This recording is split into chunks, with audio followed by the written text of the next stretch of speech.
It's not all bad news. Sometimes there is good news. The leader of Hezbollah, Naim Qassem, said that his Iranian-backed terrorist army had lost its arms supply route through Syria as a result of the fall of the Assad regime in Syria. Syria, under Bashar al-Assad, was part of an Iranian corridor from Iran to Lebanon.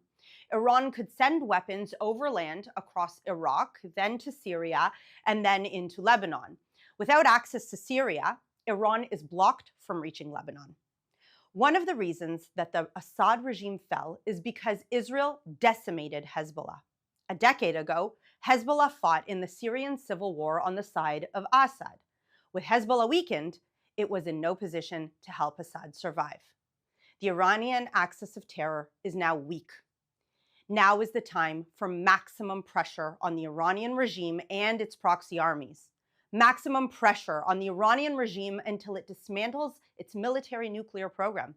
And maximum pressure on the Iranian regime until it chooses to live in peace with its neighbors and live in peace with its own people. For over a year, the Iranian regime and its terror proxies have been attacking Israel on 7 fronts. One of these fronts is Judea and Samaria, what some call the West Bank. Have you seen what's happening in the West Bank? The Palestinian Authority, the Palestinian government in the West Bank, has had enough of the Islamic Jihad terrorist organization. Islamic Jihad is backed by the Iranian regime. It's a terrorist group that doesn't only seek the destruction of Israel, it seeks the elimination of any Palestinian who stands in its way. In recent hours, Palestinian security forces have entered the city of Jenin and eliminated a senior commander of Islamic Jihad. Palestinian forces have put up checkpoints around their own city. A Palestinian general said that his forces thwarted a disaster in Jenin. He said Islamic Jihad was planning to detonate a car bomb among Palestinian Authority security personnel and civilians.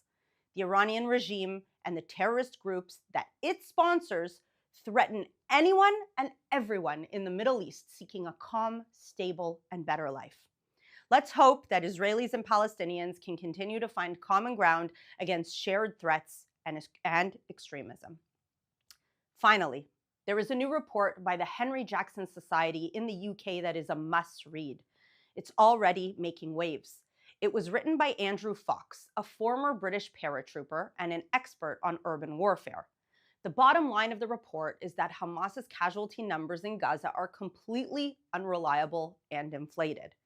The media has relied on these unreliable Hamas casualty numbers without offering sufficient criticism of those numbers.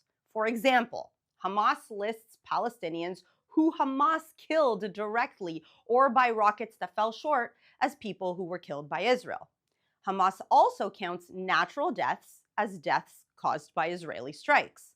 Much more detail is in the report, and we will certainly have more to say about it.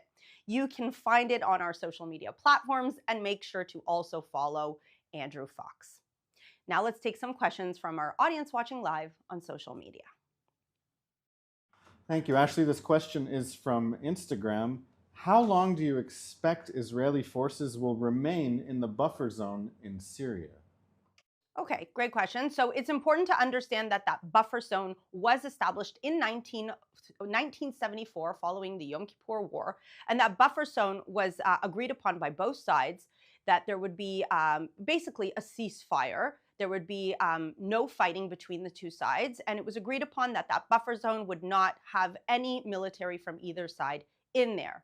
Now, since the Assad regime has fallen, and that side has been complicit to this agreement since 1974, the Israeli Defense Forces will remain in that buffer zone until they can ensure that whoever takes leadership and whatever happens, whatever the future holds for Syria, that that side or the new regime will uphold this agreement as well. So Israel will be there to defend its people and its borders until we can ensure that the other side will not attack and will remain, will keep the status quo just as has been for 50 somewhat years. This is a question from our live stream. There are reports that Israeli officials went to Jordan to discuss the potential spillover from the war in Syria. What do you think Israel and Jordan are discussing, and how might they find common ground? Well, certainly there are many scenarios in the Middle East. You know, the Middle East is a crazy and unpredictable place. And the Jordanian regime, thus far, you know, we have peace with Jordan, and they are a stable regime here in the Middle East. And it is Israel's in every interest to ensure that extremist groups don't take over in Jordan as well. We want to keep the peace that we have with Jordan. The Jordanian kingdom, the Hashemite kingdom, of course, is also worried, as you mentioned in your question, that there will be spillover from Syria, extremist groups, you know, Al Qaeda related, ISIS related, spilling over from Syria, trying to infiltrate Jordan. That is a real threat as well. Also, Iranian proxies. Now, as we've mentioned earlier today, the Iranians don't have that supply chain route that they used to have to bring weapons closer to Israel's border. So I could imagine that within those talks, they are also discussing how to ensure that Iran does not take advantage of Jordan to bring weapons once again to Israel's border. There are many questions on our live stream about the potential for a hostage deal. There have been reports that Israel and Hamas are potentially closer. How do you see the situation? Well, on a personal level, of course, I am very, very eager and hopeful, as my cousin Agam is still in captivity there, and hopefully we will see her come home as soon as possible. We have seen Prime Minister Benjamin Netanyahu make statements just a few weeks ago that the time is right for a deal. He has offered $5 million to Palestinians who could bring back a hostage, as well as safe passage. So the Israeli government is, of course, interested in bringing home all of the hostages. It is time for Hamas to let them go. We're about a month away from the incoming Trump administration. What are you looking for U.S. policy in terms of Israel's security, whether it's Syria or any of the other fronts? Well, I think the big question here, of course, is Iran. As we always say, it is, you know, the head of the octopus that has its tentacles all over the Middle East.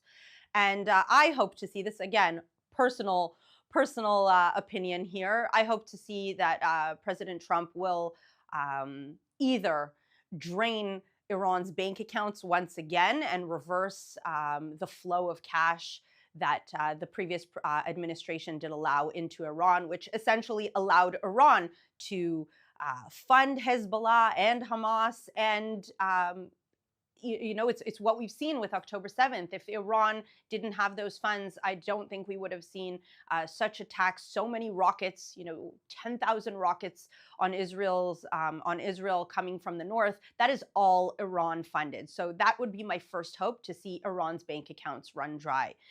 Secondly, I would hope to see something happen with the nuclear program, Iran's nuclear program. I personally don't believe in agreements with the regime. I think that we need to put an end to the nuclear program once and for all, and hopefully President Trump or soon to be once again President Trump will have Israel's back on this. And third of all, I hope to see the Iranian people finally free from their dictatorship, from their regime, their oppressive regime that we have seen what they do to their dissidents and to their women. And I hope that President Trump can help facilitate the Iranian people to bring freedom to Iran once again. We have time for two more questions. This one is from our Instagram live stream. What do you think of the Druze villages in Syria that want to be annexed to Israel? Have you seen these videos, and what do you make of these reports and the fate of minorities in Syria? So I have seen those videos, and for me as an Israeli, I have to say I'm not surprised. You know, the Druze community here in Israel is thriving. They are a very loyal community to Israel. They serve in the IDF. They are very proud Israelis. And I'm assuming that they see their extended family on the Israeli side of the border living amazing lives as minorities within the Jewish state. And again, personally, this is a personal note, I would welcome them with open arms, as I personally just really like the Jewish community and their culture. But I mean, again, not surprising to see, and this is something that we have said for years, that minorities across the Middle East would all prefer to live within Israel because they understand that Israel is the freest democracy in the Middle East with the highest standard of living for anyone, whether they are Jewish, Muslim, Christian, or Druze. So I would welcome them with open arms. I don't think we're going to see that actually happen, but I guess it's something. It's an anecdote that can really show the truth about the Middle East. The people who live here know which side of the border is the safer one to be on. This is our last question today. You've mentioned the Iranian fronts and the Iranian axis that has been weakened. What is the general mood in Israel? Are people optimistic about our position 14 months after the war, or are they pessimistic or just realistic? I think the general feeling, especially since we've seen the Assad regime fall and we've seen Hezbollah completely crumbled, I think the general feeling in the country is quite optimistic, keeping in mind that we still have 100 hostages that we need to bring home and many more wounded soldiers that we still need to take care of. And we still have soldiers that unfortunately are being killed almost on a daily basis. And so it's not over. We don't feel like it's over. We are still at war. But the general feeling is an optimistic one that the Iranian regime is slowly losing its strength. It is weakening. And as I mentioned before, we hope to see a better future here in the Middle East. And I'm keeping my fingers crossed that once all of this is done, Israel's strength in the region has provided real concrete evidence and support to why countries such as Saudi Arabia should join the Abraham Accords. And hopefully, after the Iranian regime falls, that one day Iran could join the Abraham Accords and we could see a real peace in the Middle East. So that's all the time that we have today. Thank you very much for tuning in, and we'll be back tomorrow as usual at 3 p.m. Israel time, 8 a.m. East Coast time. Have a great day.